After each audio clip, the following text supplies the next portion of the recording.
Olá e seja mais uma vez muito bem-vindo aqui ao Conquiste Seus Sonhos. Sou o professor Heitor Grilo e estou aqui para te ajudar em mais uma aula. Olha, nem preciso dizer que talvez essa seja uma das aulas mais importantes que nós temos em toda a língua portuguesa. Heitor, por que você está falando isso? Porque é o seguinte, pessoal, hoje nós vamos aprender toda a classe morfológica. Ai meu Deus, Heitor, que palavrão, fica descansado. Eu vou te explicar toda a base e tudo mais. Só que você tem que entender que esse conteúdo da aula hoje, provavelmente o seu professor te passou durante 2 anos da escola. E eu vou te passar tudo em uma aula e tudo que cai sobre concurso público. Ó, boa parte das questões da sua prova estão dentro desta aula, tá? Ou diretamente nas perguntas, é aqui que eu vou fazer, que a gente vai trabalhar, ou então você vai utilizar estas ferramentas para responder outras coisas. Então, de uma forma direta ou indireta, pessoal, essa aula, sem dúvida nenhuma, é a mais importante de todas. Então, vamos começar o trabalho aí das classes de palavras. Bom, pessoal, é o seguinte, para você entender todo e qualquer trabalho que cai na sua prova de língua portuguesa, nós podemos dividir em 3 grandes núcleos. Heitor, tudo que a gente estuda, tudo, fica descansado. É claro, um ou outro professor, um ou outro gramático, vou falar que são 4, às vezes até mesmo 5. Mas para as nossas bancas, onde a gente trabalha, todos os conteúdos que caem, já é meio que padrão, tá? São 3 grandes áreas. Resumidamente, nós temos morfologia, nós temos a sintaxe e nós temos a semântica. São 3 grupos diferentes. E a sua prova sempre pergunta os 3, tá? Um dos 3. Hoje, nessa aula daqui, nós vamos ver apenas o primeiro, que é a questão da morfologia. Quando a gente fala de classes de palavras, pessoal, nada mais é do que a morfologia. O que é morfologia? Morfologia, nós vamos estudar a classificação das palavras, ou seja, a gente vai pegar qualquer palavra da língua portuguesa, qualquer uma, não importa, e a gente vai dar uma classificação a ela, tá bom? Uma classificação, por isso que é classe de palavras, porque a gente pega qualquer palavra e classifica. Então, qualquer palavra. Além disso, o que você tem que entender? Existem, presta atenção, olha para mim, 10 classes de palavras. Existem apenas 10, tá? 10 classes. O que significa isso? Que qualquer palavra da língua portuguesa está inserida em uma dessas 10. Não existe outra, tá? E também não existe palavra que não esteja em uma dessas 10. Então, qualquer palavra que você lê, qualquer palavra que você escrever, qualquer palavra que você imaginar, está em uma dessas 10. Sério? Sério. E a gente vai estudar essas 10 classes gramaticais. É isso, simplesmente. Heitor, e os outros 2? Eu vou explicar quando chegarmos neste momento, mas você vai entender. A sintaxe, só para você se localizar no tempo e no espaço. A sintaxe, ela vai entender um pouquinho a correlação dessas palavras e a combinação dela. Ou seja, a gente vai ver que se a gente pegar certas palavras e colocar numa ordem, a gente vai ter um sentido, vai ter uma lógica. Se a gente de repente pega algumas palavras, faz uma inversão, muda para outro lugar, coloca outra, você vai ver que vai mudar o sentido, vai mudar a combinação. E a função dessas palavras vão ser outras, então vai mudar. Então é o seguinte, presta atenção. Na morfologia, a ordem pouco importa. Eu não quero ver a relação de uma palavra com a outra. Não. Mas na sintaxe, sim. A gente vai entender o combinado. Então, por que a gente faz primeiro o estudo da morfologia para depois entender a sintaxe? Justamente, primeiro, para você entender o que são as palavras, isoladamente, e depois a combinação. É como se a gente trabalhasse, por exemplo, na matemática. Primeiro, trabalhar os números isolados, o que é o número 5, o que é o número 10, o que é o número 20. Você entende primeiro isso, para depois entender o que é uma soma, né? 20 mais 40 mais 60 e assim por diante. É o mesmo paralelo, tá? E lembra, dependendo da conta da matemática, se é multiplicação, divisão, subtração ou soma, depende, a ordem vai influenciar ou não. Não é verdade? Na soma, tanto faz. Mas se você inverte a ordem numa subtração, vai ter muita relevância. Na multiplicação, não. Na divisão, sim. E assim por diante. É a mesma coisa na sintaxe. Você vai entender quando a gente chegar lá. Então, e a semântica? A semântica, nós vamos avaliar a questão da relação do sentido. Ou seja, basicamente, a gente vai ver, né, se realmente você tem um sentido conotativo, denotativo, a questão de sentido figurado, sentido literal. A gente vai ver que, às vezes, uma palavrinha pode ter vários sentidos. E na nossa língua, nossa senhora, né, na língua portuguesa, o que não falta é duplo sentido ou até mais. Em muitas áreas, em muitas frentes. Por isso que a gente só tem um campo só para estudar isso.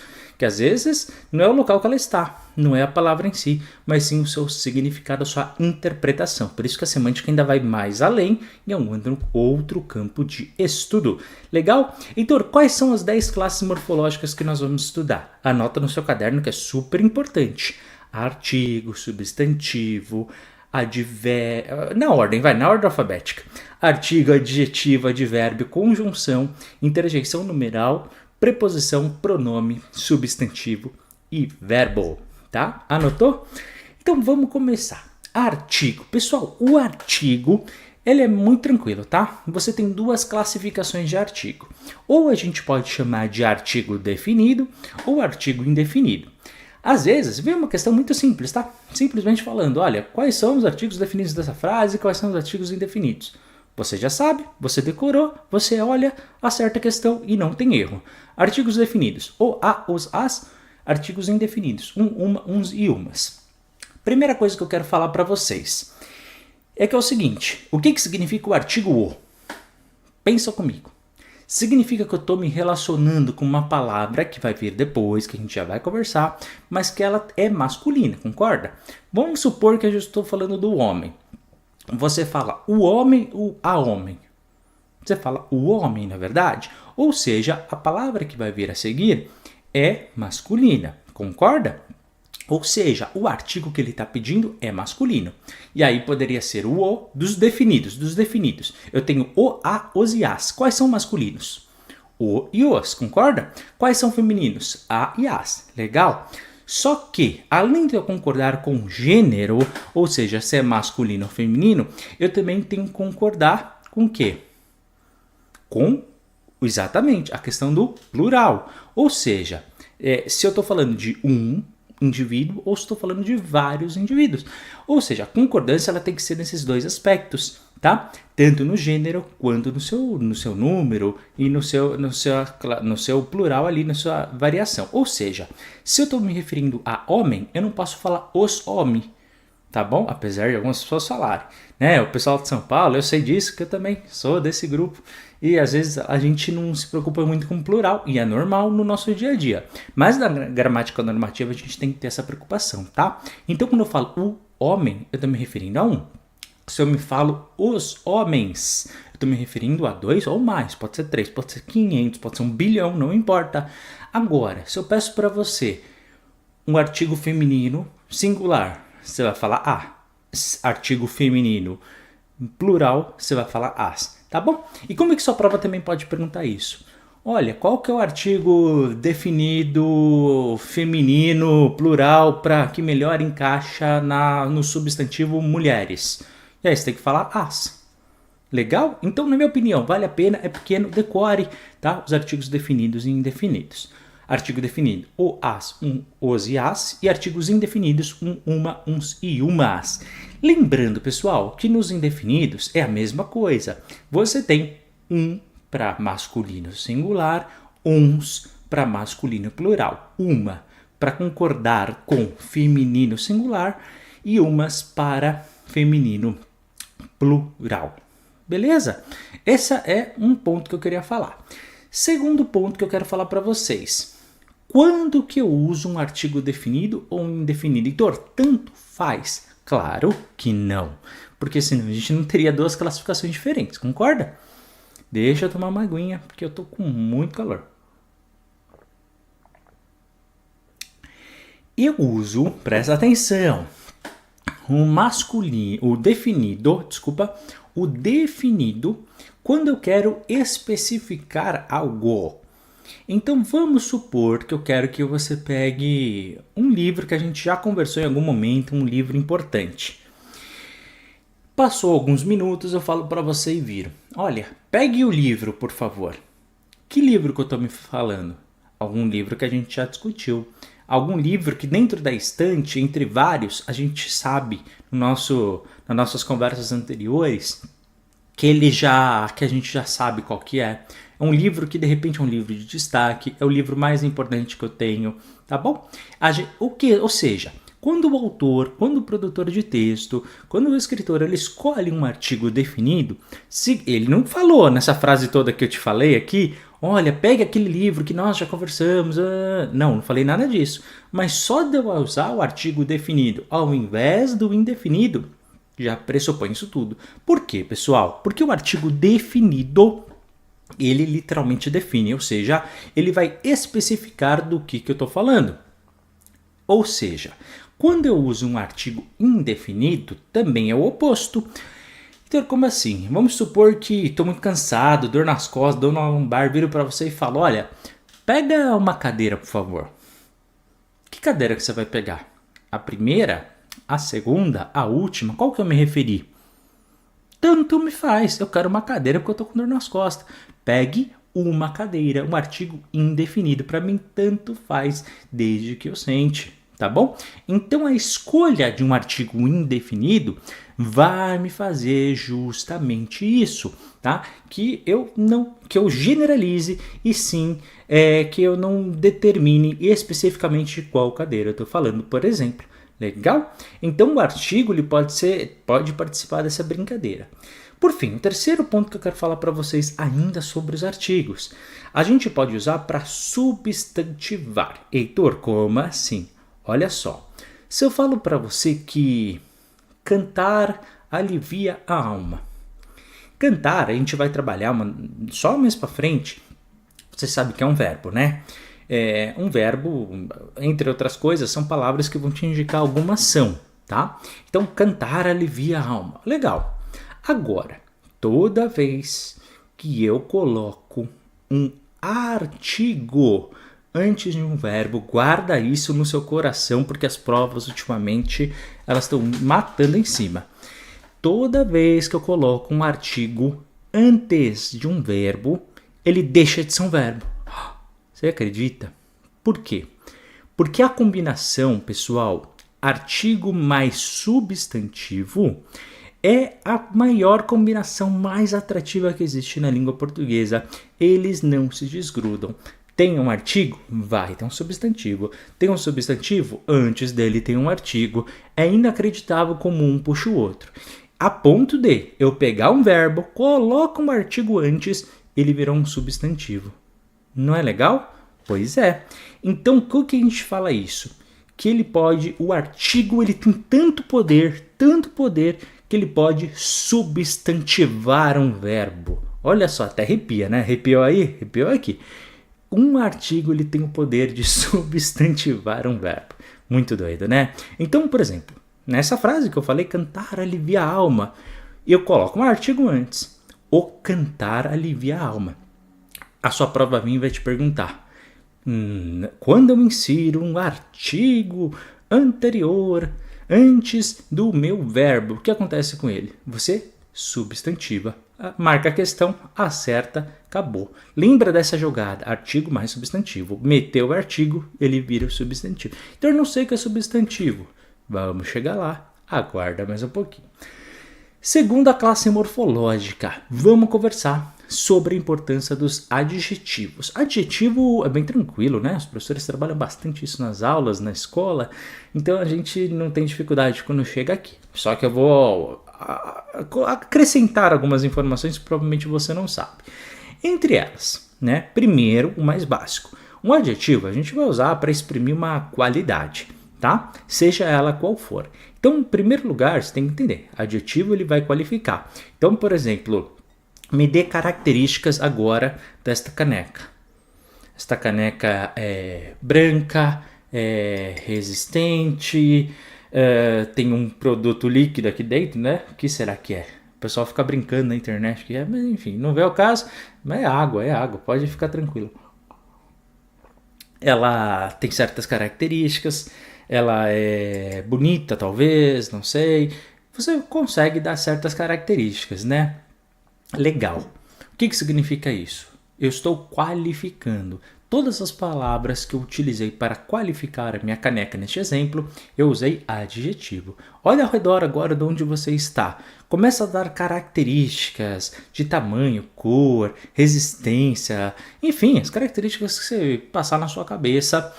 Tudo isso é adjetivo. Segunda coisa, já caiu questão e o pessoal às vezes...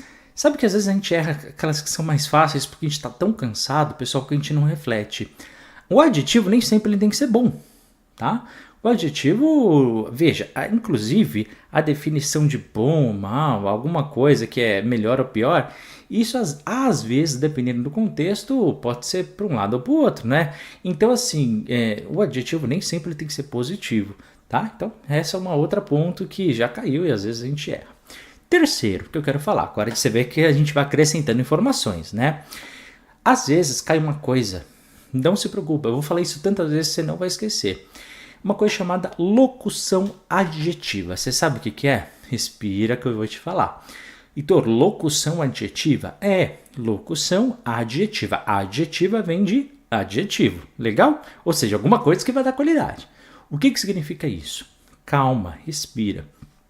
Significa que a locução, toda palavra que você vê na língua portuguesa, tem vários tipos de locução, bilhões. E você vai ver eu falando várias vezes essa expressão. Locução significa que eu tenho duas ou mais palavras que juntas vai dar o sentido de alguma coisa.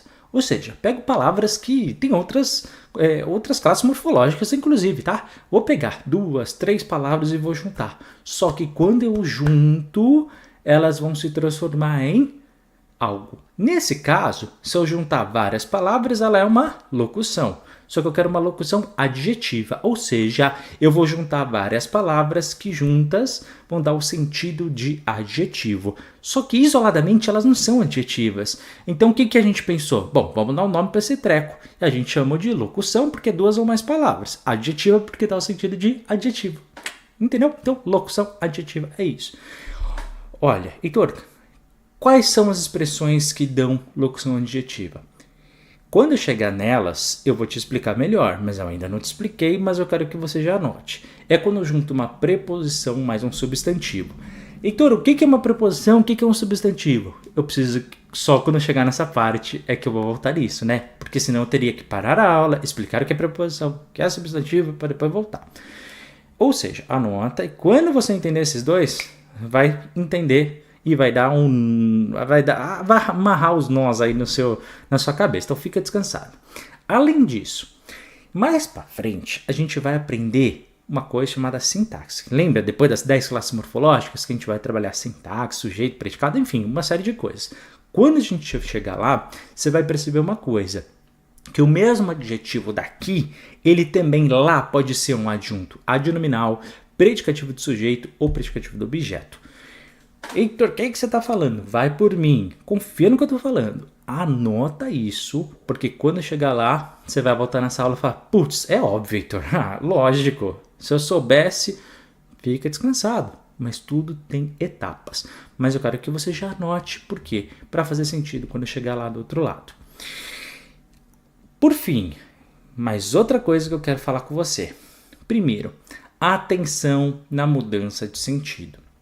Veja, as provas, elas não estão só colocando o adjetivo. Às vezes elas estão falando do sentido que o adjetivo dá. É um outro nível, pessoal.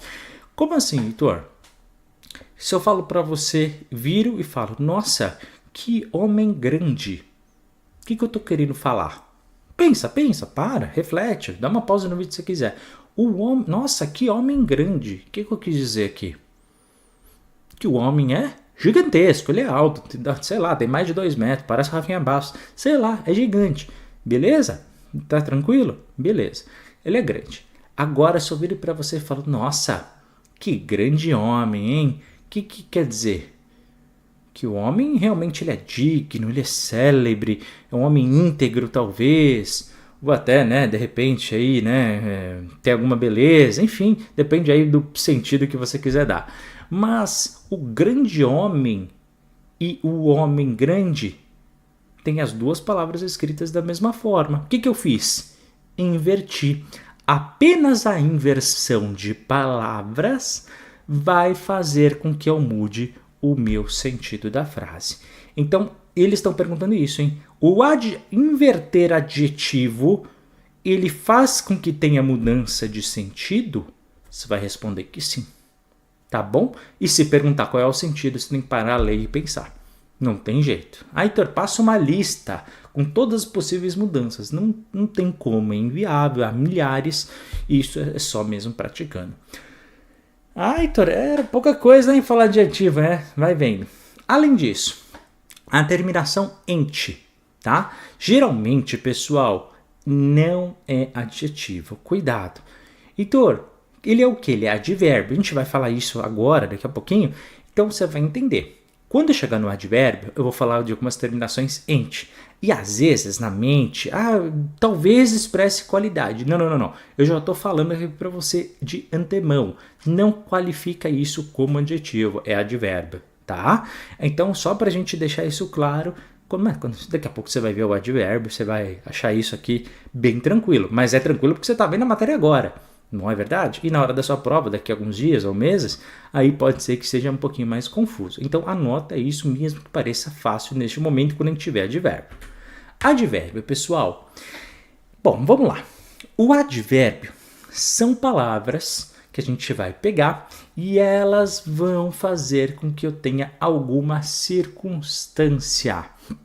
Tá? Eles vão dar um sentido para minha frase, para minha palavra, que vão determinar alguma circunstância. Então, como assim? Se eu falo para você, olha, você vai na festa? Se você falar para mim que sim, o que quer dizer isso? Que você certamente vai, né? Você está afirmando que vai. Se você vira para mim e fala, não vou, o que significa? Que você não vai de jeito nenhum. Você está negando, concorda? Ou seja, presta atenção. É óbvio, né, Heitor? É óbvio, mas eu quero que você entenda esse óbvio. O que isso significa? Por que é tão óbvio? Porque o meu advérbio, ele vai indicar a circunstância. Nesse caso, uma circunstância de afirmação ou uma circunstância de negação. Mas eu poderia escolher outras, e é por isso que eu trouxe. Então, e esse monte de palavras, a gente consegue determinar qual é a circunstância dele? Sim, são 7 grupos. E são bem fáceis, fica descansado. Afirmação, dúvida, intensidade, lugar, modo, negação e de tempo. São esses 7, tá? E isso, pessoal, vai falar qual é as expressões. Geralmente as expressões são essas, tá? Afirmação, sim e certamente, não é verdade? As expressões sim e certamente indicam uma afirmação. As expressões que indicam dúvida, geralmente talvez e provavelmente há outros, tá? Há outros. Só que eu quero que eu gosto de colocar exemplos para que você entenda. Eu podia assim só falar para você aqui, ó, advérbios, afirmação, dúvida, intensidade, lugar, modo, negação e tempo. E aí deixar e virar a página, mas eu gosto de deixar alguns exemplos. Só que eu faço sempre aquela ressalva, pessoal.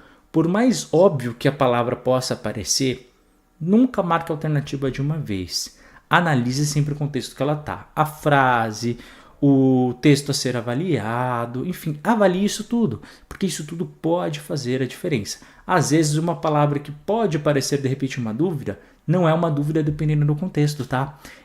Pessoal, a cada exemplo que as bancas trazem, que às vezes, então assim, não é 100% das vezes que essas palavras vão indicar isso, mas é em 99%. Legal? Fiz essa ressalva? Beleza. Dúvida, não lembro se eu falei, mas eu repito, talvez, provavelmente, são palavras que pode ser que sim, pode ser que não, né? Fica ali, você vai na festa? Talvez. Vai saber. Intensidade. Eu coloquei aqui que flexiona, tá? Você vai muitas vezes lá, ok? Eu flexionei de acordo ali com o meu gênero, número, enfim. Né? A gente tem sempre que concordar. O lugar é a mesma coisa. Lugar, se eu falar, estou aqui perto, estou aqui longe. Onde o seu carro quebrou? Onde que ele está? Tá aqui perto, de onde você está. de repente eu vou lá só a pé, já levo o equipamento que precisa. Aonde que é? Ah, é muito longe. Opa, eu indiquei, né, que é eu juntei, né, um de intensidade e também de um lugar. Portanto, pessoal, realmente escolha do meu advérbio vai mudar completamente o sentido da minha frase, tá? Aliás, uma pausa que é importante falar antes que você de repente possa não ter percebido. Mas toda vez que eu vou utilizar um advérbio, eu estou me referindo ao substantivo, né? E não, eu não estou modificando o verbo em si. O verbo ele vai sempre se manter, tá? Heitor, por que você está fazendo essa correlação? Porque às vezes a gente acha que na hora de flexionar, de concordar, a gente tem que mudar uma série de coisas. Não, mas a gente tem que concordar e justamente com o substantivo que a gente está falando, né? Se a gente está falando de algo único, individual, masculino, a gente vai usar essa flexionalidade e assim por diante, tá? A questão do modo é como a gente está indo. Melhor, pior, bem, mal, devagar, rápido e assim por diante. Negação. Pô, nunca, jamais, não. E de tempo, literalmente ontem, semana passada, sempre, já, agora. Legal? Só um detalhe, lembra que eu falei da terminação ente quando a gente via advérbio? Olha, certamente, provavelmente. Às vezes, as pessoas na rapidez acabam esquecendo isso, tá? Olha a terminação ente. Ou você vai em tal lugar? Ah, certamente eu vou. Isso é um advérbio de afirmação, não é um adjetivo, tá? Não, ele está qualificando, que eu já vi muitas vezes aluno fazer isso. Ele está qualificando quando vai. Não, não é nada disso, pessoal, tá? Então, a terminação ente, ela é dentro do campo do advérbio. Além disso, eu quero que você entenda uma coisa. Existe uma locução adverbial. Então, de novo, já ouvi essa expressão. Sim, a gente falou no adjetivo, mas eu vou voltar e repetir. Pois também que você falou que vai repetir várias vezes. O que é uma locução? 2 ou mais palavras dando sentido de alguma coisa, tá? Eu sempre vou precisar de uma preposição. E aí, você depois vai colocar outra palavra, tá? Que vai indicar no sentido junto advérbio. Então, por que é locução? Porque eu tenho 2 ou mais. Então, às pressas, à toa, tá dando também sentido de advérbio. Só que eu tenho 2 ou mais palavras, então não posso. Lembra, tudo que eu falei para vocês até agora era só uma palavra. Juntou 2 ou mais, eu tenho que chamar de locução. Só que, então, é um advérbio. Portanto, locução adverbial. Tá? Então, você pode chamar qualquer coisa de locução, né? Tendo 2 ou mais palavras. Pode, tá? Esse é o grande segredo. Quando a gente tem 2 ou mais palavras e não sabe como classificar, nós gramáticos chamamos de locução. Brincadeiras à parte, mas é isso. Além disso, eu quis colocar aqui no campo do advérbio para que você possa perceber uma coisa. Existe também aqui no campo, às vezes, graus de comparação. E como a gente está falando, né, dessa questão aí de modificar ali o substantivo, a gente também pode fazer a comparação de substantivo. Eu não quero que você decore essa parte, mas que você compreenda aqui que eu estou falando. Às vezes esse comparativo, ele pode ser, sempre, né, um comparativo entre um objeto, uma pessoa, alguma coisa, cidades, enfim, não importa, entre um ou outro, ou entre um e todos, ou entre todos e um. Concorda comigo? Então, se eu estou comparando 2 coisas iguais, ele é tão alto quanto o outro. Grau comparativo da igualdade. Quando eu falo que um é menos do que outro, grau comparativo de inferioridade. Quando um é superior e outro, grau comparativo de superioridade. Tá bom? É sempre de acordo com aquilo que vai fazer. Quando você for analisar, veja qual é a expressão que ele está usando. Se é mais, se é menos, e dependendo da característica, e você consegue fazer essa comparação. Então, como é que vai cair essas questões? Justamente, ele vai dar a alternativa, ele vai dar a expressão, vai falar qual que é. E aí você marca, tá? Grau comparativo de superioridade, grau superlativo absoluto analítico, grau superlativo absoluto sintético, superlativo relativo de inferioridade, superlativo relativo de inferioridade e assim por diante, tá bom? Não é difícil, mas você tem que se concentrar. Heitor, isso tem caído muito? Não, pessoal. Antigamente, era a galinha de ouro, né? Os ovos de ouro das provas de concurso. Mas isso é tão chato que eu acho que nem os corretores gostam mais de aplicar. Mas a gente mantém porque está dentro da sua grade. Então, sou obrigado a colocar aqui.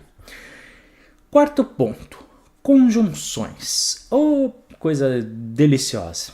O que você tem que entender, pessoal? As conjunções são palavras que vão indicar essa ligação entre ideias. Heitor, ideias do quê? Das expressões que a gente estiver usando. Fica descansado que eu vou te mostrar em exemplos isso tudo, tá? Para começo de conversa, vou te dar alguns exemplos. E, nem, mas, porém, todavia, contudo, entretanto, ou pois, porque, portanto, se, ora, apesar e como. Essas são as principais que caem em prova, tá? Só que você, geralmente, como é que cai? Eles não têm um nível de um aprofundamento muito grande quando a gente fala de conjunção. Geralmente, eles simplesmente pegam a palavra e falam o que ela é. Você marca que é conjunção e simplesmente acerta ali a questão, tá? Não tem muito para onde correr, não tem muito segredo. Agora, dependendo, aí, sabe que quando o examinador ele quer ferrar o estudante, né? Ele consegue. Então vamos lá. Nós temos duas classificações. Ó, tudo que eu vou falar aqui a partir de agora, você só avança se entender. Então, se você não anotar no caderno, você vai se perder. E a primeira vez parece confuso, a segunda continua, tá? A terceira também continua. Mas você tem que entender que há uma lógica no que eu vou falar. Então, primeiro, você já entendeu que conjunção são aquelas palavras que vão ligar ideias, ok? Pegou isso. Agora vem para a segunda etapa. Existe uma classificação de conjunções. Elas podem ser coordenativas ou subordinativas.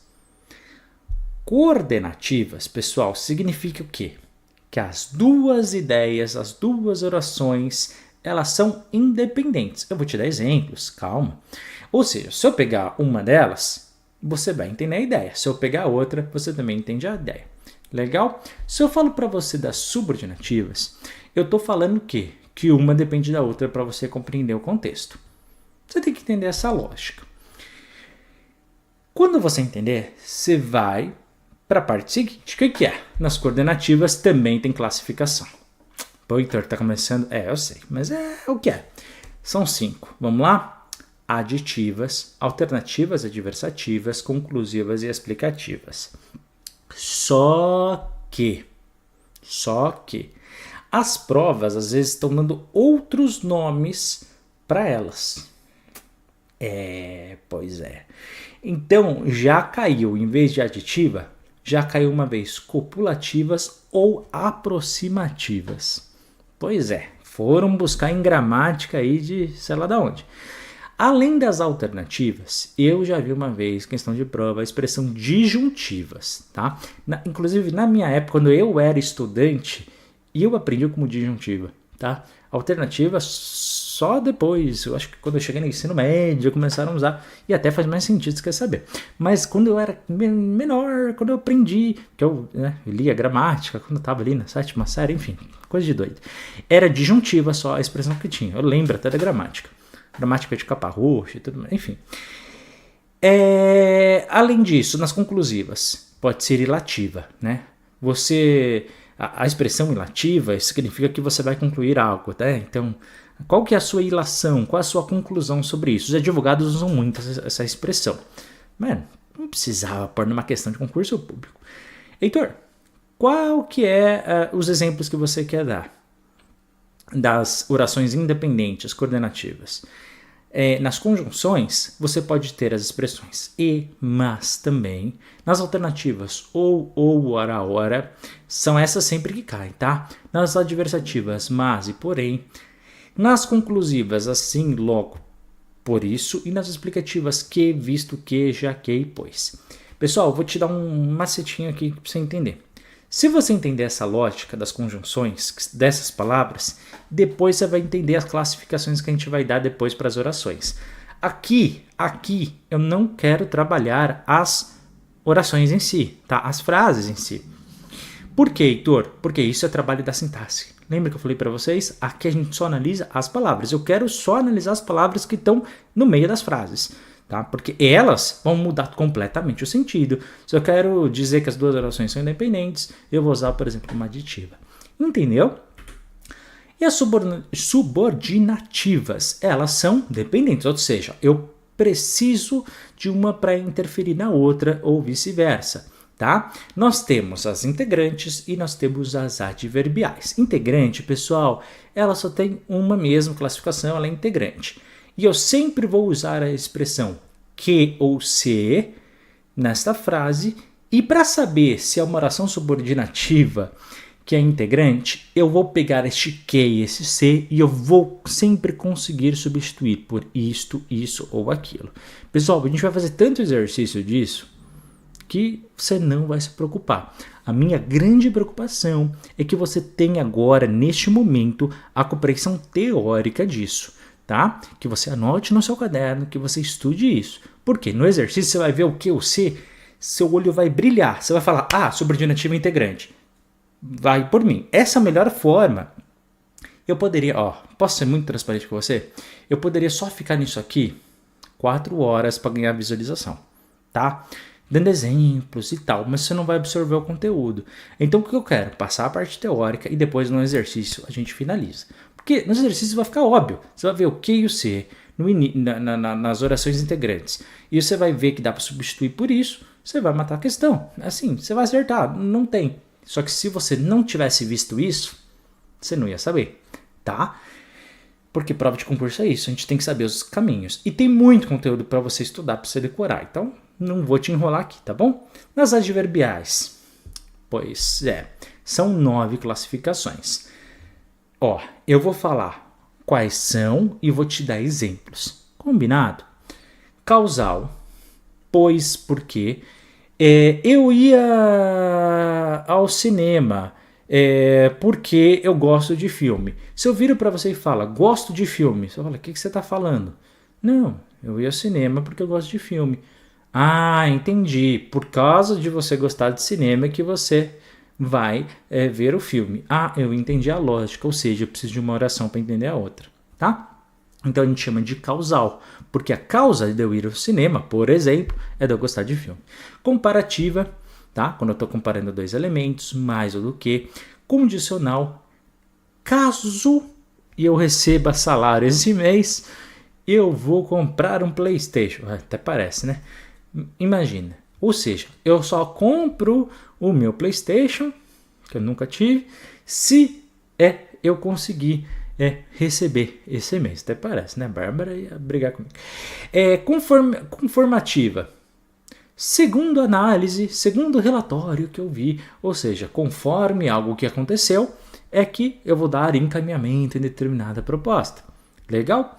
Concessiva. Olha, apesar de ter acontecido tal coisa, embora tenha acontecido alguma coisa, ok, farei determinada ação. Consecutiva ou correlativa, de maneira que também temos a final, proporcional. À medida que tal coisa vai acontecendo, outra vai também sendo determinado. Temporal ou periódica, logo que, enquanto que. Pois é, falei que aqui tinha bastante coisa. Pois é, mas isso não adianta, tem que estudar, pessoal. E olha, posso falar? As questões elas vêm diretas assim. Essa oração é considerada subordinativa adverbial. Qual é a classificação dela? Aí vem lá a palavra conforme, você marca a alternativa conformativa. É assim que vai cair, pessoal. Não adianta, né? Assim, hoje em dia é assim que eles avaliam o candidato, tá? Então minha função é te passar o mais simples possível.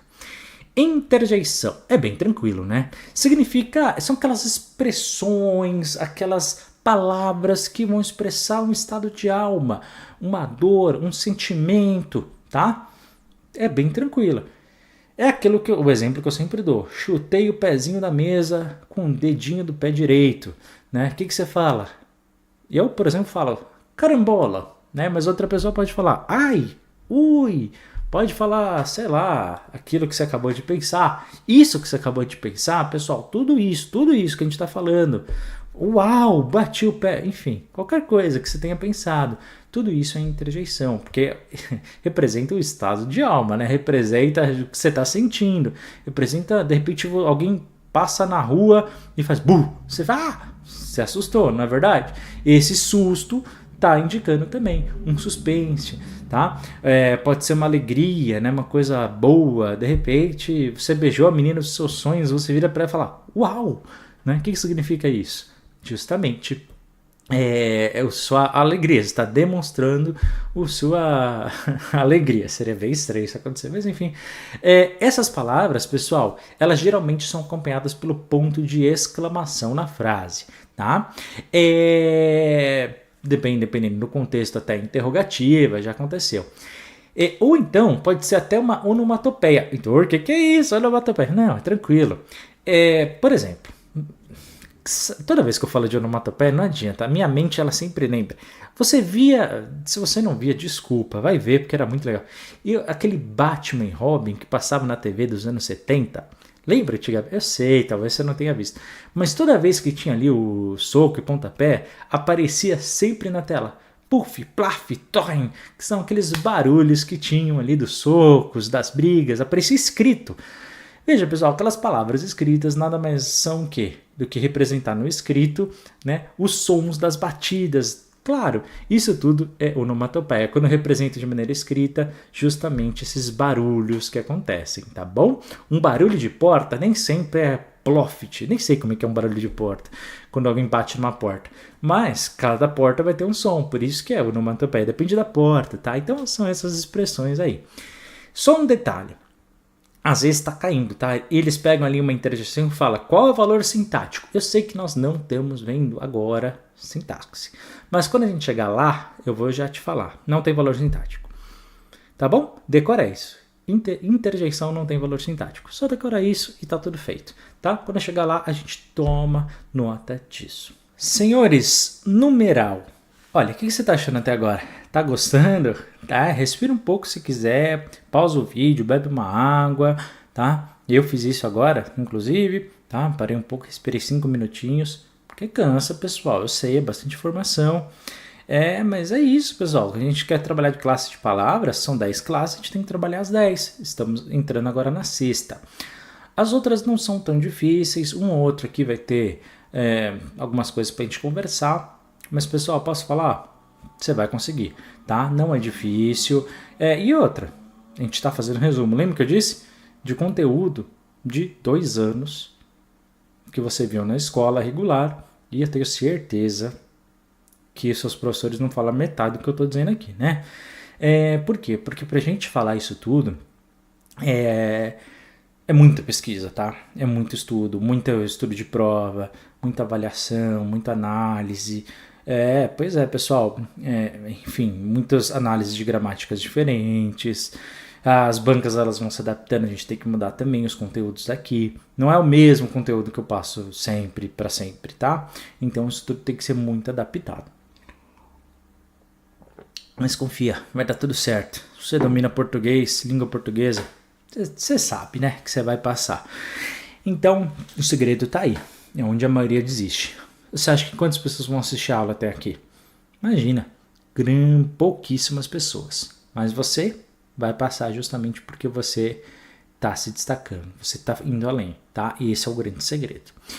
Número 6, numeral. Pessoal, a gente vai... São números, óbvio. Só que é um número que a gente vai pegar, a gente vai ver. Não necessariamente o numeral, ele vai indicar um número aleatório. Não é só, o número 12, não é só isso. Mas ele pode indicar também um número. Calma, vou te explicar.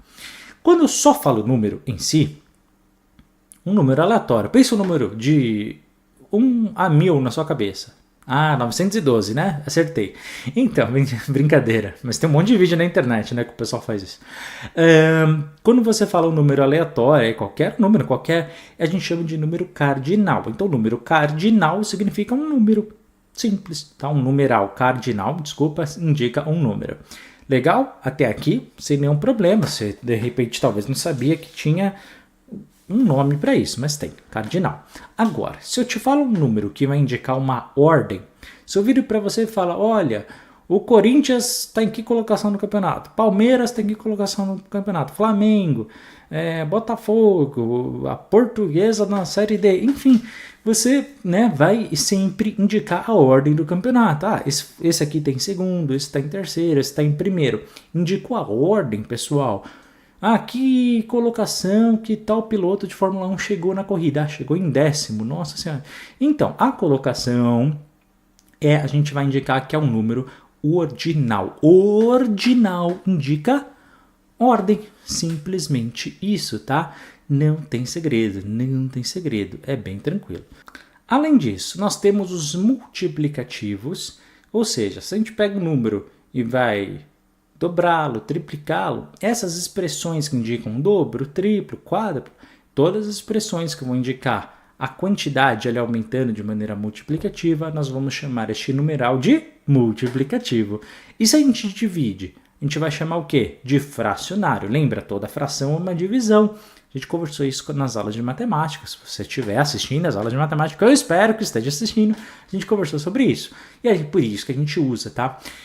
Ou seja, metade, 1/3, meio, e todas aquelas palavras, expressões que vão indicar a diminuição do número, a gente vai chamar esse numeral de fracionário. Além disso, nós temos também uma quinta classificação que a gente pode colocar aqui sim, tá? Que são os coletivos. Os coletivos, Heitor, o que são? São números quando a gente agrupa. Ou seja, se eu falo para você dúzias, significa que são grupos de 12, tá? Se eu falo para você dezenas, são grupos de 10. Se eu falo para você décadas, também, grupos de vários anos, né? Se eu falo pares, grupos de 2, enfim, é isso, pessoal. Quando a gente fala desses grupos de números, a gente fala coletivo deles, tá? Então, nós temos também essas classificações todas. Preposição. Olha, preposição, pessoal, nós temos oficialmente, aquelas obrigatórias, nós temos 17 preposições na língua portuguesa. Heitor, o que é uma preposição? São palavras que vão ligar dois termos. Geralmente, anota isso no seu caderno. Antes de uma preposição, nós temos um verbo. Depois da preposição, nós temos ou um substantivo ou um artigo mais substantivo, tá? Anota isso. Antes da preposição tem um verbo e depois eu tenho um artigo e um substantivo, ou às vezes só o substantivo, depende do contexto. Percebeu? Ou seja, ela vai ligar. Ligar o quê? O verbo ao substantivo, artigo / substantivo. Então, precisávamos de umas palavras. Por quê, pessoal? Presta atenção. Alguns verbos, eles pedem a certas preposições obrigatórias, tá? Isso é algo tão exclusivo da língua portuguesa. Não sei se você já estudou outras línguas e tal. Geralmente, né, eles têm sempre 2, 3, 4 preposições para tudo. Nós temos 17. Então, assim, em alguns verbos, você não dá para encaixar muitas preposições, tem verbo que só pode ser uma, é bem chato esse negócio. E ainda bem que você não precisa decorar as preposições todas, que nem eu tive, né? Quando eu aprendi na escola, a professora ela tinha uma régua de madeira, ela batia na lousa e ameaçava assim, os alunos.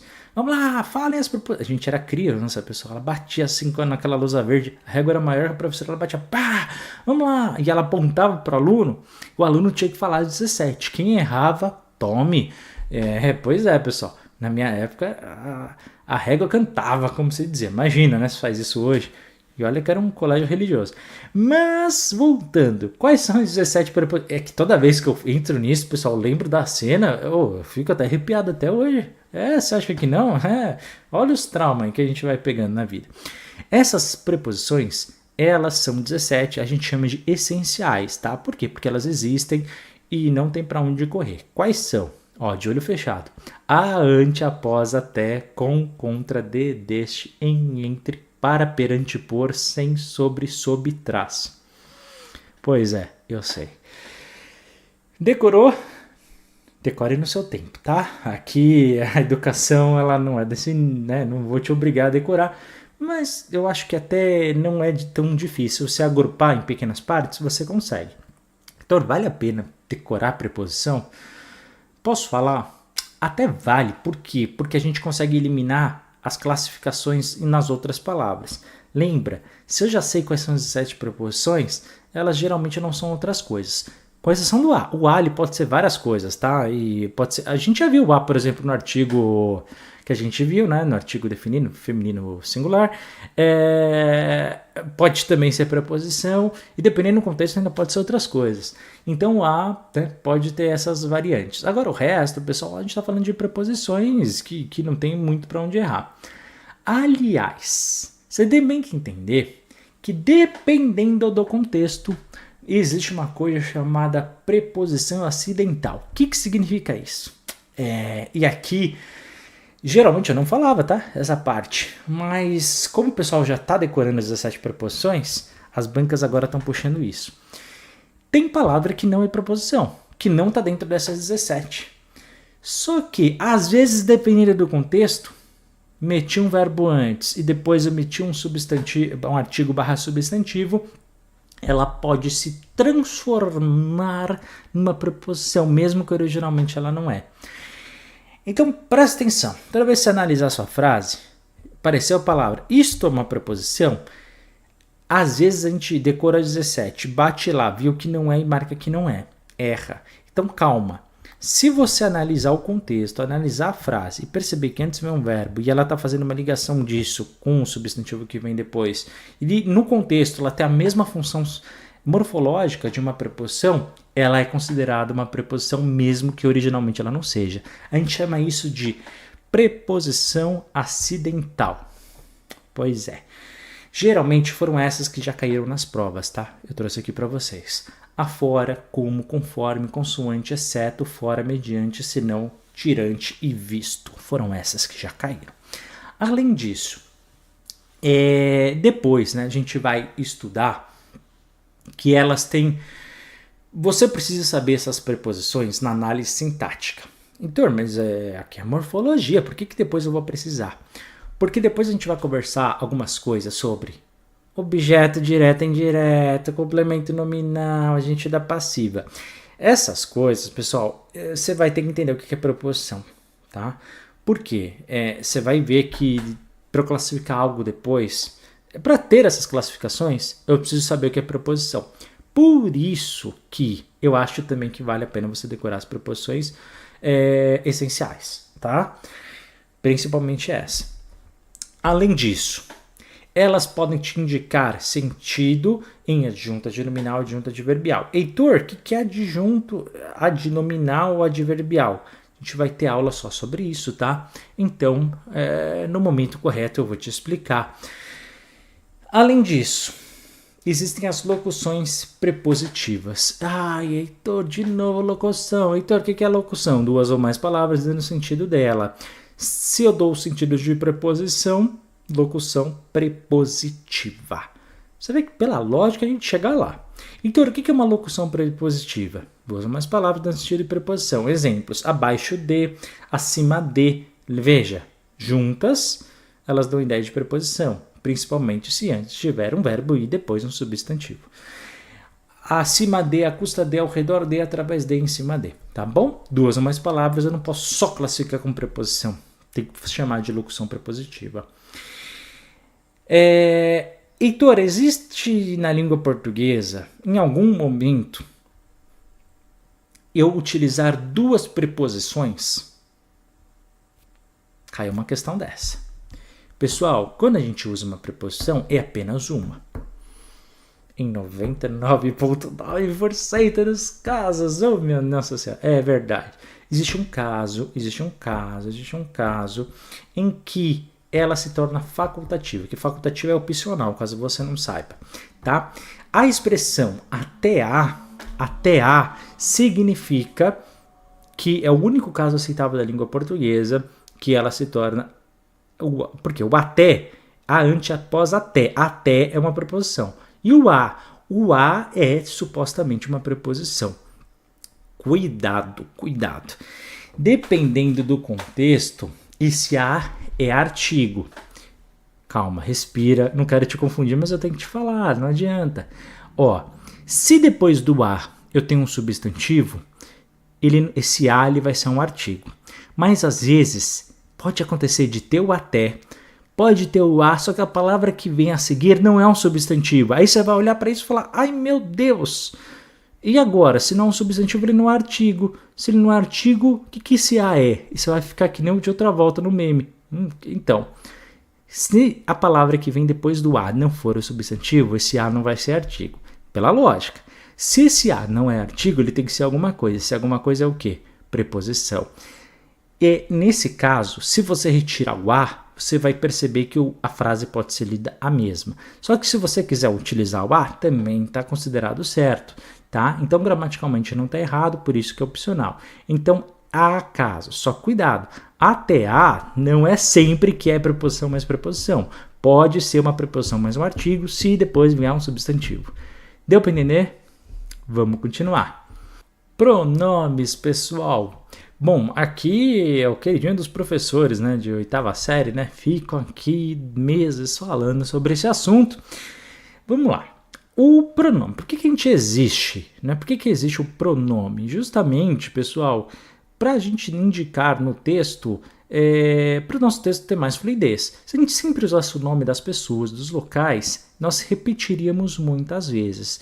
Então, nós utilizamos outras expressões, dependendo do contexto, para representar as pessoas. Em vez de falar João foi à festa, João é feliz, eu falo João foi à festa, ele é feliz. Tá vendo? Meu texto não ficou repetitivo, substituí aí por um pronome. Só que, claro, depende muito do contexto da frase para a gente escolher. Há várias classificações de pronome. Aquele que a gente mais conhece, e o que é mais óbvio, que provavelmente você lembra, são os pronomes pessoais. Pessoais, pessoal, pode ser, ramificando, né, do caso reto, no caso oblíquo ou no caso tônico, tá? Além de tratamento. Vamos lá. Pronomes pessoais do caso reto. Indica sempre a pessoa do sujeito da frase, tá? E já caiu uma vez que o pronome pessoal no caso reto é chamado de nominativo também. Quais são eles? Eu, tu, ele, nós, vós, eles. Como indica a pessoa da oração, por isso é nominativo, nome das pessoas, entendeu? É essa a lógica. Eu preciso saber, Heitor, todos? Não, você sabe quais são, porque aqueles que a gente usava na época da escola para conjugar os verbos, lembra disso? Ficava antes, você tinha que marcar eu, e a professora te obrigava a escrever, e não podia ser nem de caneta vermelha, então. Também temos os pronomes pessoais do caso oblíquo, os átonos, me, te, se, e assim por diante, os tônicos, mim, comigo, e assim por diante, e os de tratamento, você, senhor. Inclusive, especificamente os pronomes de tratamento, eu vou trabalhar com vocês numa aula especificamente mais à frente, tá? Por que isso só vai fazer isso, Heitor? Por causa de documentos oficiais, dependendo da sua prova, quando cai, a gente só tem que falar sobre isso. Então aqui a gente vai ter uma conversa mais prolongada e você vai entender o porquê dessa conversa. Mas guarde essa informação no seu coração. Nós podemos também indicar os pronomes de possessivos. Heitor, o que é um pronome possessivo? Quem vai indicar? Posse. Esta caneca é minha. Indica o que? A posse dessa caneca. Tá? Por isso o pronome de possessivo. Por isso que ele está num outro grupinho. Este microfone é meu. Tá bom? Estou indicando posse de algo, que ele pertence a mim. Esta caneta, ela é tua. Ok? Então está indicando de quem tem a posse daquele objeto. Tranquilo? Além os pronomes demonstrativos. Heitor, demonstrativo. Esse, essa, este, esta, aquele ou aquela. Legal? Agora, por que eles chamam de demonstrativos? Que vai demonstrar algo, alguma distância ou alguma relação desse objeto. Heitor, não entendi nada. Olha, vamos depender aqui uma frase aleatória. Se eu falo para você, pegue esse caderno, ou pegue este caderno, ou pegue aquele caderno, é tudo a mesma coisa? Talvez você esteja pensando e falar, no final das contas é a mesma coisa, né, Heitor? Você acredita que não? Pois é, você tem que saber a diferença do esse, do este e do aquele. Quando eu estou me referindo a algo muito pertinho de mim, olha, pegue esse microfone. Esse significa que eu estou muito perto.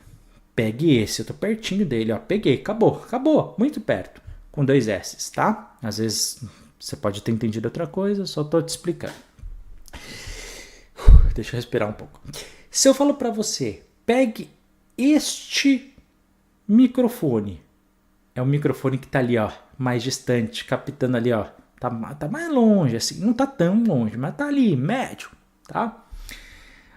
Olha, se eu viro pra você e falo, olha, pegue aquele microfone, sabe onde é? Aquele que eu esqueci lá no estúdio anterior, que tá lá na outra cidade, lá longe, vai ter que precisar pegar o carro.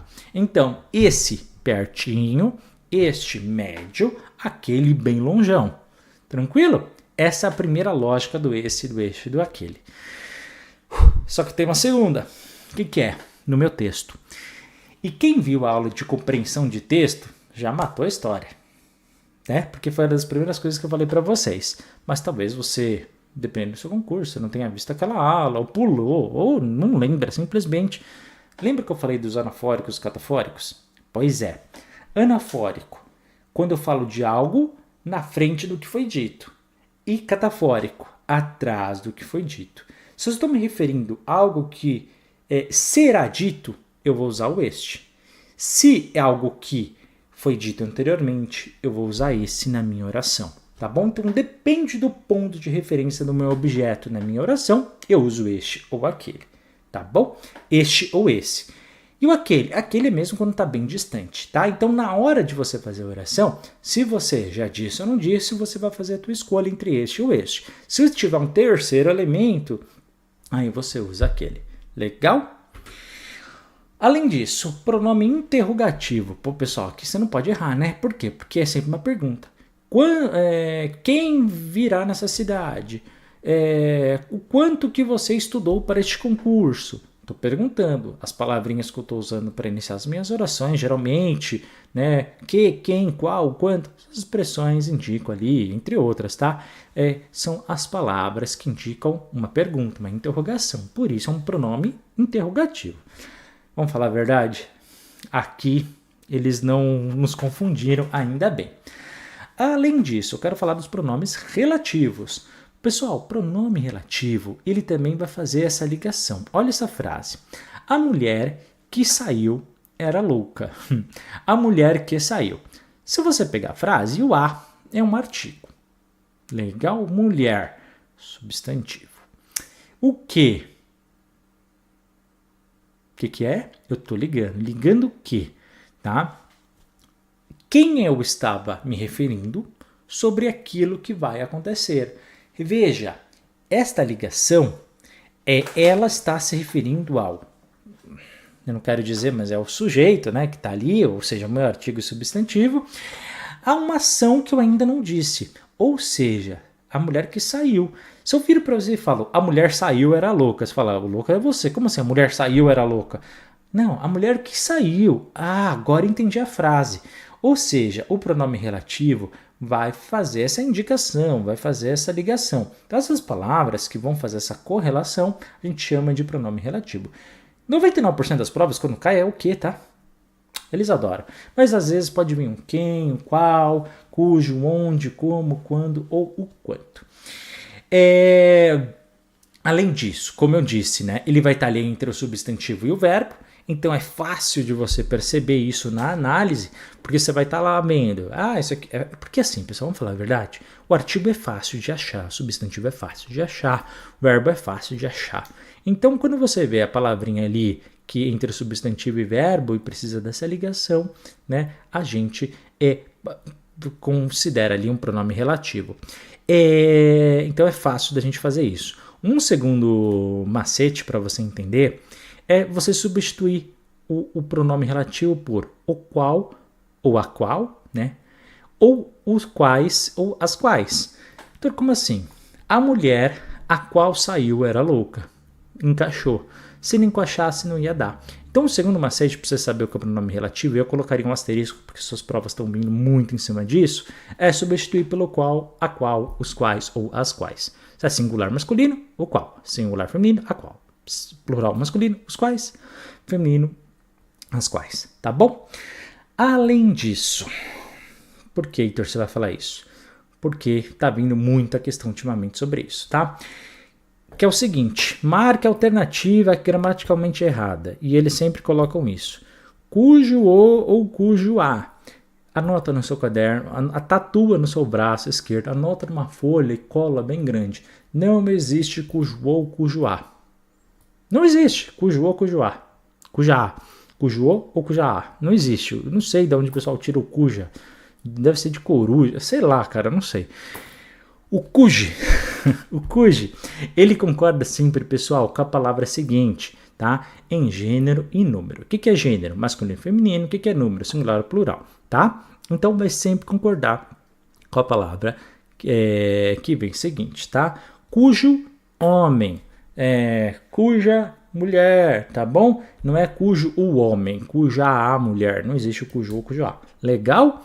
Cujos homens. Legal? Concorda. Então, cujo, ele concorda com as coisas. Além disso, temos os pronomes indefinidos. O que é indefinido? É quando eu não sei de quem eu estou falando, ou não tenho a certeza, ou não sei especificar os nomes das pessoas. Então, se eu falo para você, algum homem comprou o livro. Quem comprou o livro? Foi algum homem. Esse algum a gente chama de pronome indefinido, tá? Alguém apareceu na sala. Quem apareceu? Só Deus sabe. Alguém apareceu, não sei quem. Então, alguém a gente chama de pronome indefinido. Nenhum, todos esses genéricos também, tá? Às vezes a gente pode querer usar um pronome indefinido quando a gente não quer falar quem é que fez a ação ou quando a gente não sabe simplesmente. Então, é uma opção aí. Além disso, pronome reflexivo. Mais para frente a gente vai até determinar quando a gente vai trabalhar uma outra área aí que daqui a pouco eu falo, mas eu quero que você já saiba. Pronome reflexivo é quando o sujeito faz a ação, sujeito aqui em praticação, tá? E também recebe ao mesmo tempo. Ou seja, cortar-se, tá? Eu não vou usar outro exemplo que o YouTube ele vai banir esse vídeo se eu fizer isso. Mas se eu falo cortar-se, quem fez a ação de cortar? Eu mesmo, tá? É cortar-se, ou seja, quem eu cortei? Eu também. Então, eu me cortei, eu que fiz a ação de cortar e eu que fui cortado ao mesmo tempo. Quando o sujeito, aqui em pratica ação, ele faz e recebe a ação ao mesmo tempo, a gente chama isso de pronome reflexivo. Além disso, o lhe. O lhe, pessoal, geralmente ele pode ser, né? É um pronome oblíquo ou um pronome possessivo. Vamos lá, pronome oblíquo. Quando a gente tem o lhe ligado ao verbo. Ou seja, um homem lhe deu a flor. Desculpa, a mãe, né? O exemplo que está aqui. A mãe lhe deu a flor. Quem é o lhe? O lhe, ele está indicando quem que fez a ação, quem que deu aquele objeto. Está indicando qual é o objeto e para quem foi. Então, ele está fazendo essa ligação. Pronome oblíquo, a gente já viu, moleza. E o pronome possessivo? Ele vai indicar o quê? Posse. Ou seja, um marido lhe beijou os lábios. Então, o lhe está ligado aos lábios de quem? Dele mesmo? Ele se beijou? Não, ele beijou quem? Os lábios de quem? De alguém, né? Provavelmente da mulher, não sei. Então, o lhe está ligado aos lábios dela. Apesar de não estar escrito, a gente percebe esse contexto, tá? Então, é ligado ali aos lábios. Legal, pessoal? Além disso, você já deve ter ouvido falar em 3 palavrões da língua portuguesa. Próclise, mesóclise e ênclise. É uma delícia isso, pessoal. Mentira, mas não é difícil. Eu posso pegar o meu pronomezinho, principalmente o meu pronome oblíquo, e colocar em posições diferentes do meu verbo, tá? Eu posso colocar antes, como a gente mostrou, tá? Eu posso colocar o lhe antes, por exemplo. Eu posso colocar no meio ou posso colocar no fim. Pessoal, eu vou matar essa questão para você nunca mais errar. Se eu coloco, você vai olhar para o verbo e vai olhar para o lhe, tá? O lhe é o maior exemplo de todos. Se ele está antes do meu verbo, literalmente antes da raiz do meu verbo, eu vou indicar que ele é um próclise. Se ele está no meio, ele vai indicar que é um mesóclise. E se ele está no fim do verbo, ele vai ser uma ênclise, tá bom? Simplesmente isso, tá? Lembrando que a questão da vírgula, né? Vírgula é sempre muito importante, porque depois você vai aprender como é que a gente utiliza a vírgula antes ou depois do texto, tá? Para ele ser um fator de atração, é somente se ele for próclise. Mesóclise ou ênclise não tem força de atração, tá? Além disso, pessoal, também quero falar das partículas atrativas. Heitor, eu nunca sei se eu falo não lhe vou falar ou não vou lhe falar. Eu nunca sei onde eu encaixo o raio do lhe, nunca sei onde eu coloco o raio da próclise. Heitor, o que eu faço? Eu nunca sei, nunca vou... eu não sei como jogar esses negócios. Onde que eu ponho o raio da próclise? Nunca sei isso. Partículas atrativas. Tem palavras, como é que a gente não fica decorando todas as frases também, pessoal? A gente simplesmente sabe que há certas palavras que atraem mais do que outras.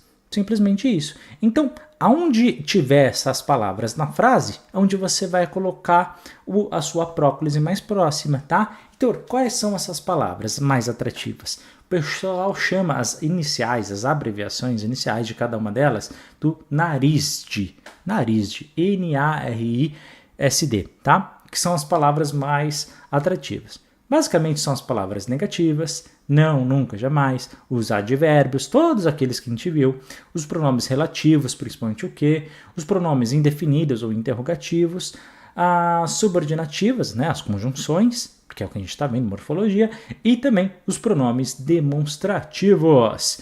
Observação em conjunções alternativas também são. Então, mas o que é conjunção alternativa? Aquele ou, ora. Lembra disso? Pois é. Mas não está no nasrid. É narid mais isso, tá? Pronto, aqui não faz parte da frase que todo mundo fala. Então, tudo isso, pessoal, são partículas atrativas para você saber aonde vai o verbo depois.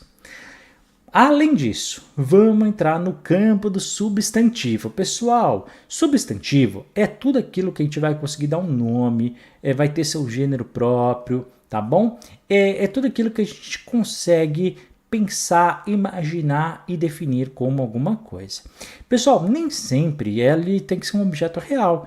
Por exemplo, você pode imaginar algo que não exista, ok? Ele não deixa de ser um substantivo por isso. Pode ser mais do que um objeto, enfim, tudo aquilo que você consegue definir, dar um nome na sua cabecinha, você vai chamar de substantivo, tá?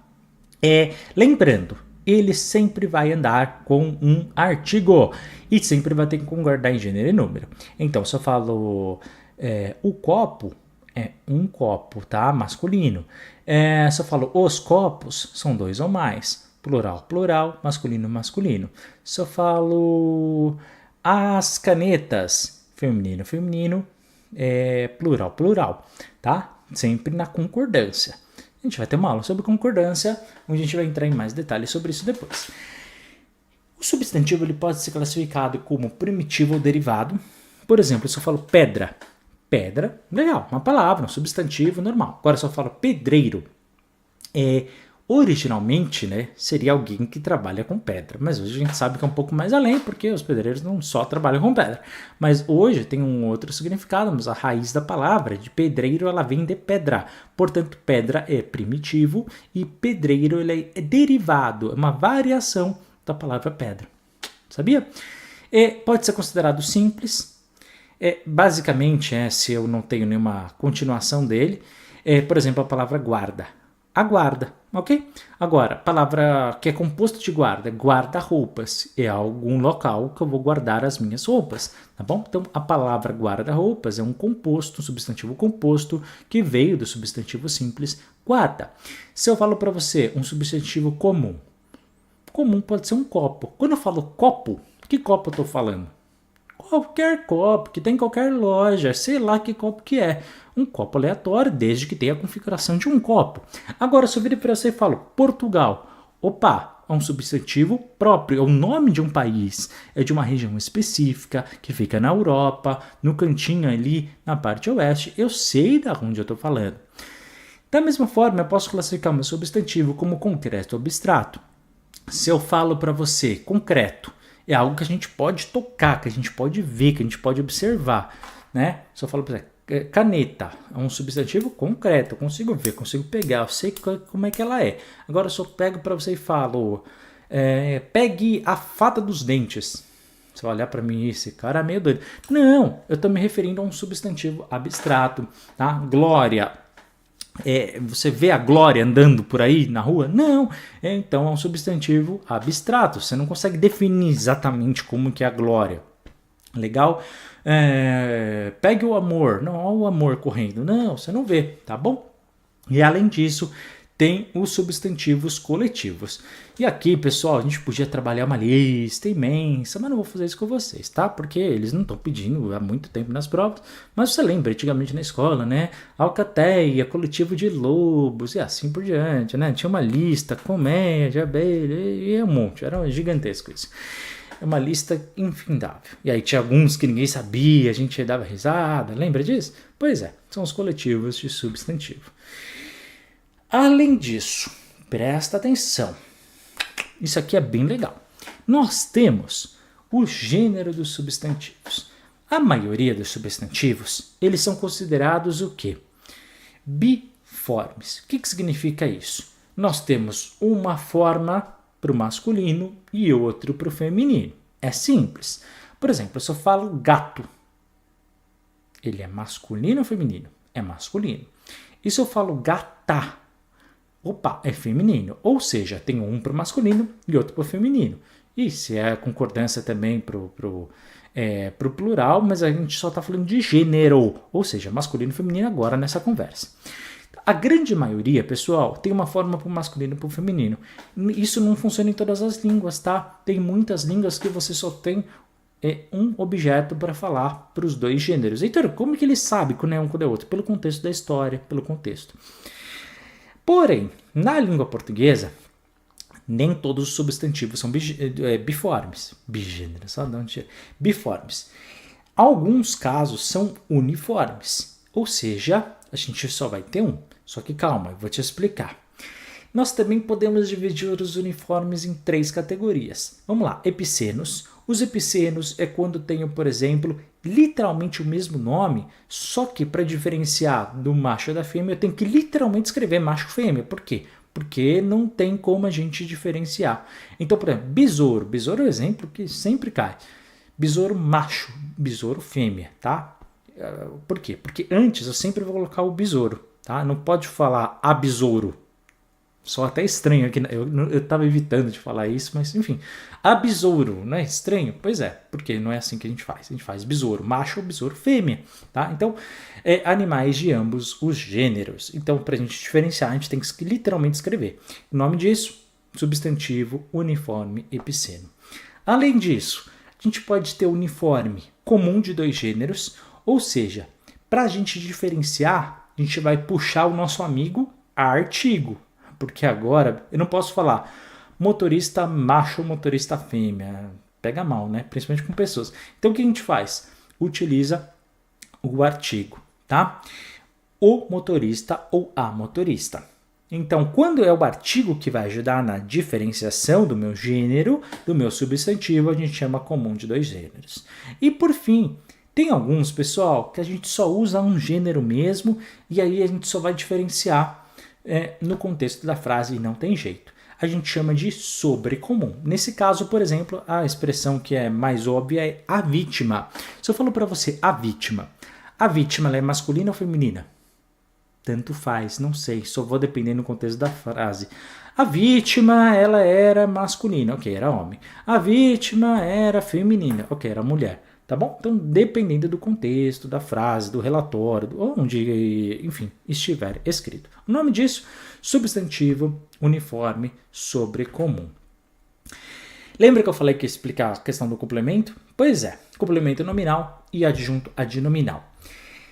Toda vez que eu estou falando de algo que está com preposição, pessoal, qual delas? A gente vai passar para te pôr sobre trás. Estou falando de alguma dessas preposições, a gente está falando de um complemento nominal, tá? Se você tirar e esse é o grande segredo, você vai perder o sentido da frase. Então vamos lá. Disseminação de soluções. Uma frase aleatória. Tira a preposição e vê como é que fica. Disseminação soluções. Parece que tá nome de uma marca, né? De uma empresa. Então nem fez sentido o que você falou, perdeu o sentido. O nome dessa expressão, portanto, é um complemento nominal, porque ela está dando uma ideia de completude do meu nome. Pronto. Resumindo, para a gente classificar como complemento nominal, tem que ter preposição e se tirar, vai perder o sentido. E o adjunto adnominal? Ele está junto de algo, né? Do nome. Portanto, ele pode ou não ter preposição, ela não é obrigatória.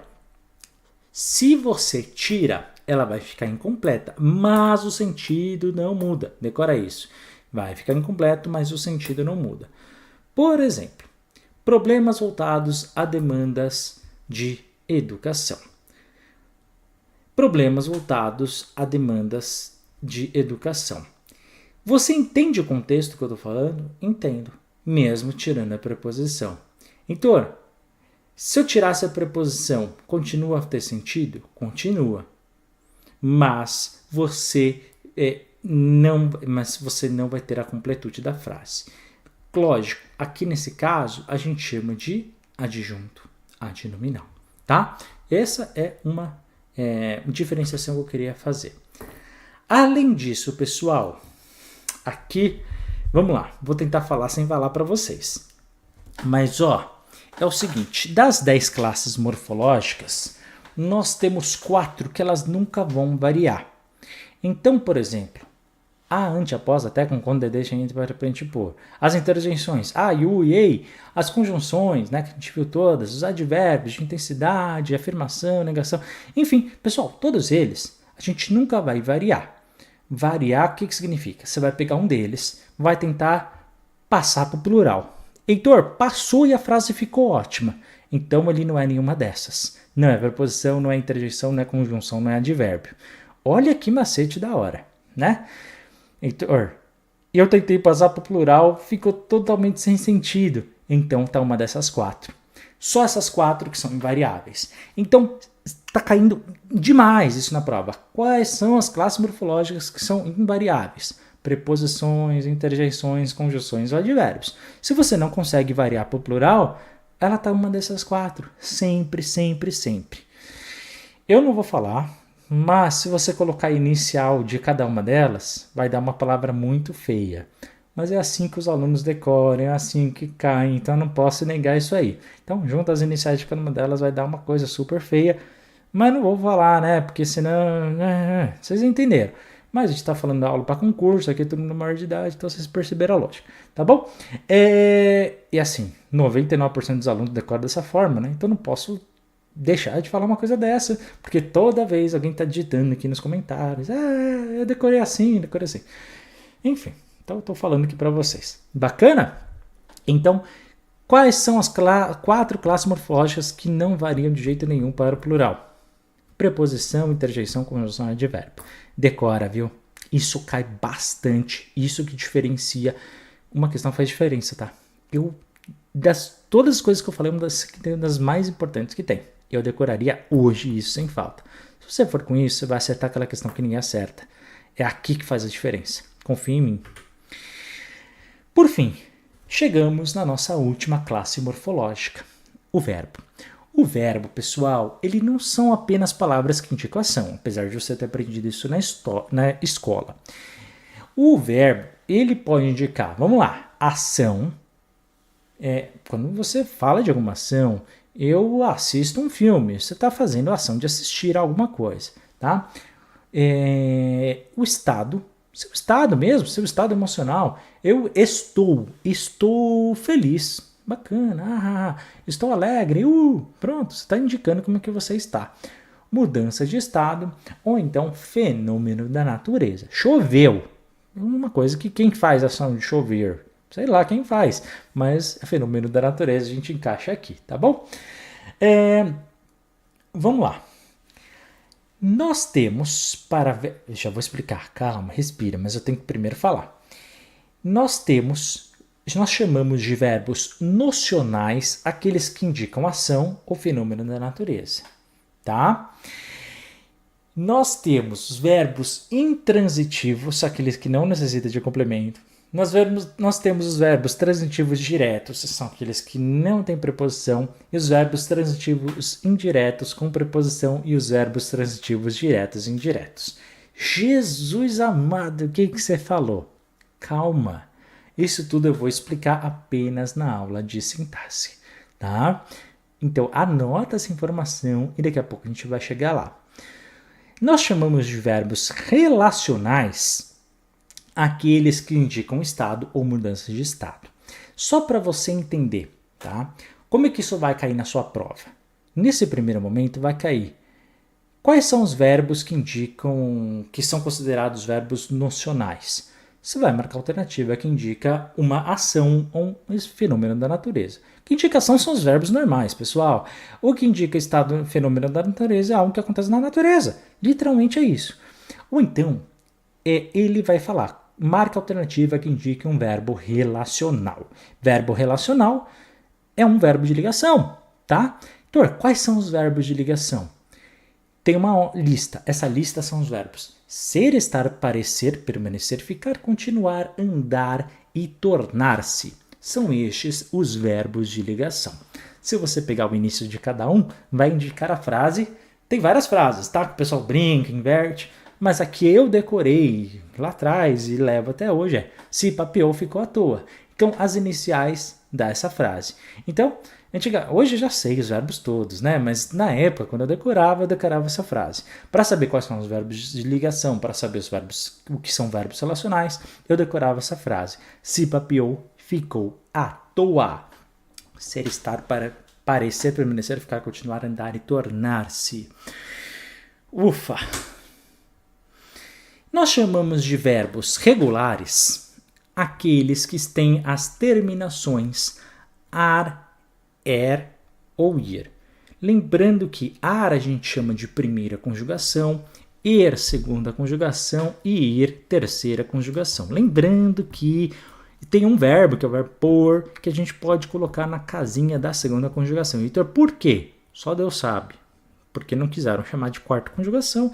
E por que não encaixaram na terceira? Também não faço ideia. Jogaram na segunda e eu só repito isso porque é o que está em todas as gramáticas. Estou sendo sincero, provavelmente algum outro professor saiba, mas nenhum que eu tenha falado hoje sabe.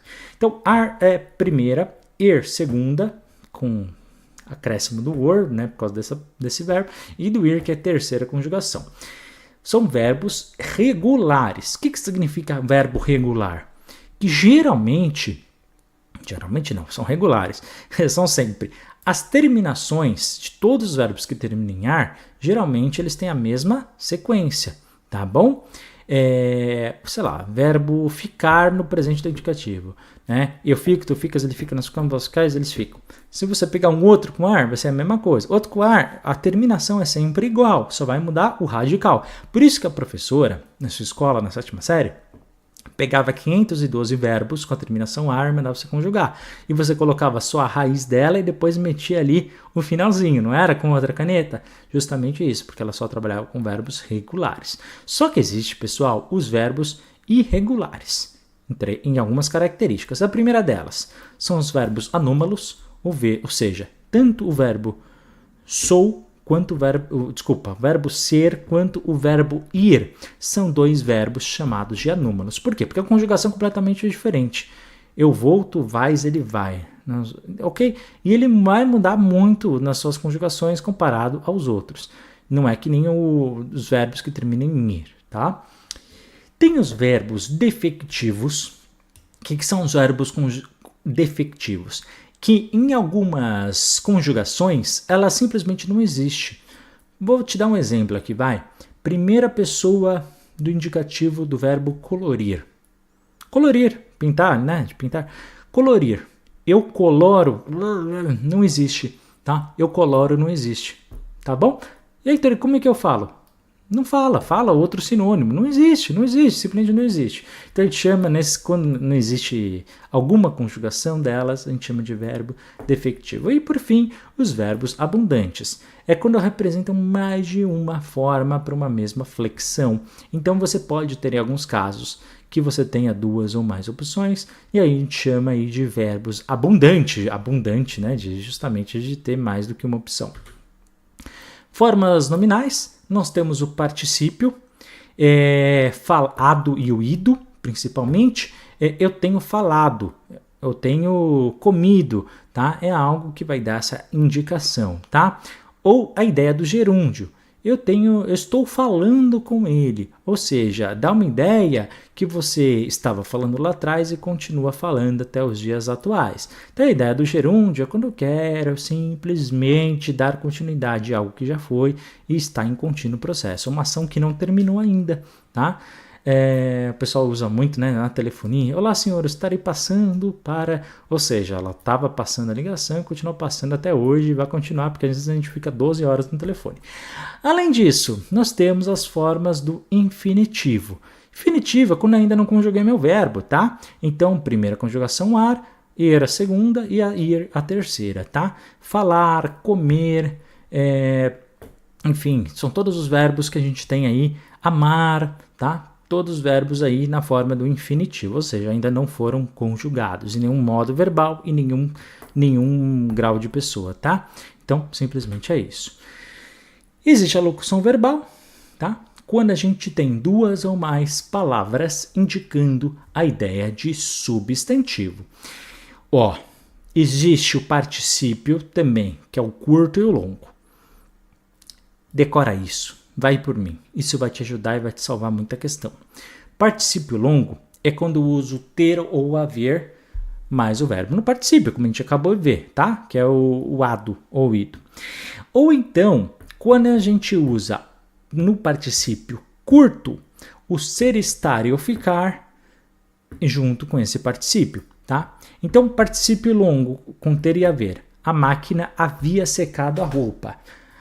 Havia, verbo haver, particípio longo, secado, tá bom? Então, havia secado, a gente chama isso, uma locução verbal. A roupa estava seca, estava, verbo estar. Podia ser o ser ou podia ser o ficar também, tá? E depois, seca, é um curto particípio. Portanto, a gente chama isso tudo de estava seca de locução verbal. Lembra o que é locução? 2 ou mais palavras dando sentido de outra. Qual nesse caso? De verbo. Então, havia secado, uma locução verbal, e estava seca, uma outra locução verbal. Além disso, nós temos as vozes verbais. Nós temos a voz ativa, a voz passiva e depois a voz passiva, que pode ser considerada analítica ou sintética, e nós temos ainda a voz reflexiva. Respira, bebe a sua água e vamos conversar um pouquinho sobre isso.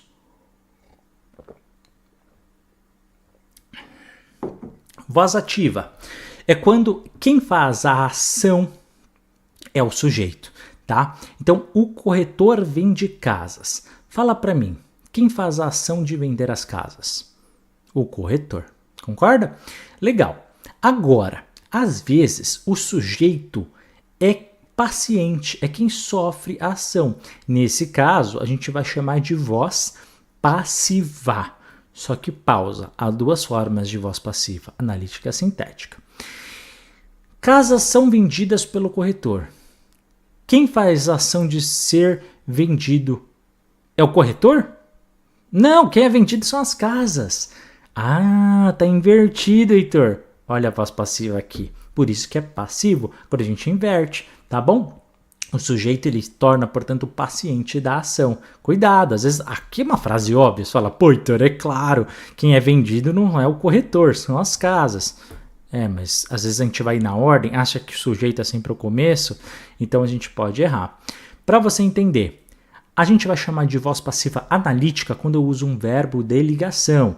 Lembra que a gente viu? Seu papel ficou à toa? Legal. Então a gente vai usar justamente isso, tá? Um verbo auxiliar mais o particípio do verbo principal. Então, o verbo de ligação, né? O são, no caso, e o verbo principal, vendidas, tá? Então, é particípio, ida, tá? Tem o S porque a gente está falando de mais de uma casa. E pode ser também a voz passiva sintética, ou seja, quando eu uso, eu pego o meu verbo, no caso vender, e eu vou usar ele na terceira pessoa do singular ou do plural. Vendem, só que eu tenho que acrescentar o se. Então, vendem-se, se. Eu tenho que ter o se. Tenho o se, voz passiva sintética. Tá? E como é que vem na minha frase? Justamente isso. Para você transformar aquela frase e falar, ó, pega essas palavras e transforma em voz passiva sintética. Você vai lá, vou transformar em terceira pessoa do singular ou do plural, depende de quantas casas. Se eu estivesse falando de uma casa só, vende-se casas, mas se eu estou falando de mais do que uma, vendem-se, porque eu tenho que concordar, casas. E aí eu acrescento o se. Além disso, voz passiva reflexiva é quando a gente já conversou sobre isso. A menina penteou-se, ou seja, quem fez a ação de pentear foi a menina. E quem ela penteou? Ela mesma. Então, quando ela faz a ação e recebe, é a voz reflexiva. Tempos verbais. A gente tem o indicativo, ou seja, quando eu tenho certeza de alguma coisa. Pode ser algo que está acontecendo agora, algo que já aconteceu, ou algo que vai acontecer, tá? Pode ser no presente, no pretérito perfeito. Pretérito é sinônimo de passado, tá? Pretérito perfeito, pretérito imperfeito, pretérito mais que perfeito, futuro do presente ou futuro do pretérito. Coloquei um exemplo de cada um aqui, só para você relembrar, caso você não tenha visto. Além disso, você pode usar o subjuntivo. O subjuntivo ele vai indicar uma possibilidade, ou seja, quando eu não tenho uma certeza do fato que eu estou apresentando, eu posso indicá-lo como presente, pretérito imperfeito ou futuro. Tá? Lembra que sempre no tempo verbal do subjuntivo, eu vou indicar no presente, eu vou começar com que. Então, um exemplo, que estude. No pretérito perfeito, se estudasse. E no futuro, quando estudar, tá bom? Sempre essas palavrinhas elas são obrigatórias para indicar o presente, o pretérito imperfeito ou o futuro do subjuntivo, ou seja, da possibilidade da minha ação.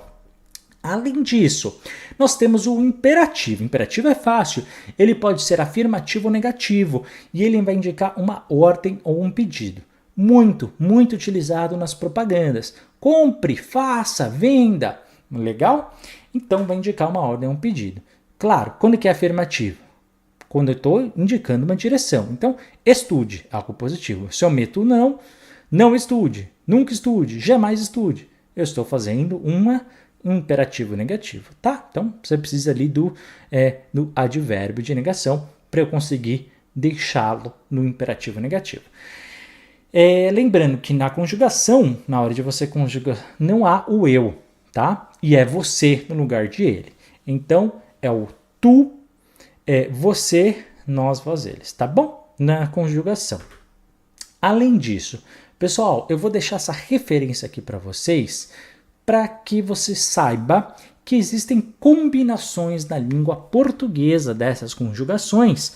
Não vou ler, vou deixar aqui este slide para que você saiba que, às vezes, algumas combinações do indicativo com o subjuntivo que podem ser feitas, que elas são muito próximas. Então, geralmente, a sua prova ela pode vir perguntando, reescreva a frase abaixo, indicando a melhor forma que dá esse presente do indicativo com o presente do subjuntivo. Então, caso você queira, eu deixei todos os exemplos aqui neste slide que as suas provas já pediram, tá? Se for cair alguma coisa assim, essas são as combinações que você tem que saber. Infelizmente, é isso que está caindo e eu tenho que passar. Presente do indicativo com presente do subjuntivo, pretérito perfeito do indicativo com imperfeito do subjuntivo e assim por diante. Está aqui a lista, pausa o vídeo, anota e também caso você não lembre, eu coloquei um exemplo de frase em cada um deles. Por fim, eu preciso falar de como é que a gente faz essa questão de transformar a voz ativa para voz passiva analítica. Toda vez que você fizer isso, não esquece de uma coisa para mim. Promete no seu coração, mantenha sempre o tempo verbal, tá? Eu corto o pão. As pessoas às vezes colocam o pão foi cortado, errou, caiu a casa. Eu corto o pão, pessoal, é uma ação agora, do presente. Se eu for transformar para a voz passiva analítica, o pão é cortado. olha, ele indica presente também. Então você tem que manter o tempo verbal. Promete para mim que você nunca vai errar uma questão dessa? Legal. Além disso, a concordância verbal. Primeira pessoa, ela é maior que segunda, que por sua vez é maior que a terceira. Tá bom? Exemplo. Olha só. Eu e tu é a mesma coisa que nós. Tu e ele é a mesma coisa que vós ou eles, ok? Então, mais de um paciente apareceu. Vamos concordar? Menos de 2 pacientes apareceram. Bacana? Outra coisa, na concordância, mais de um carro se chocaram. O se, ele está se referindo ao quê? A ação da reflexão, ou seja, ele faz o processo e também recebe, tá bom? Não confunda esses detalhes aqui de concordância que vão te ajudar bastante. Além disso, alguns verbos impessoais, ou seja, daqueles da terceira pessoa do singular, a gente tem que lembrar. O verbo haver, ele às vezes é no sentido de existir, tá? E o a é a mesma coisa que existem. Além disso, o fazer, a gente não vai fazer aquela expressão que muitos erram, né, às vezes, e colocam. Hoje fazem 10 anos. Não, hoje faz 10 anos. Essa é a concordância. Além disso, quando a gente fala em fenômeno da natureza, eu estou falando de expressões como choveu, amanheceu, ou seja, você não sabe quem fez a ação. E por fim, o verbo ser, tá? Ele indica aquela concordância básica. É 1h, por quê? A gente está se referindo a isso. Mas como é que eu concordo com meio-dia? É meio-dia, não é são meio-dia, tá? E, além disso, se eu estou falando de 2 horas, 3 horas, 4 horas, são 2 horas, são 3 horas, são 4 horas. O são ou tem que concordar com o que vem na sequência. Pessoal, encerramos toda a parte de classes de palavras. É bastante coisa, né? Falei para você, mas vale a pena. É assim que a gente aprende e tudo aqui nessa aula para vocês. Obrigado por ter assistido. Não esqueça, hein, de dar o like, inscrever no canal, comentar, compartilhar, clicar no sininho. E a gente se vê na nossa próxima aula. Boa sorte nos seus estudos, mantenha o foco e até o próximo vídeo. Tchau, tchau.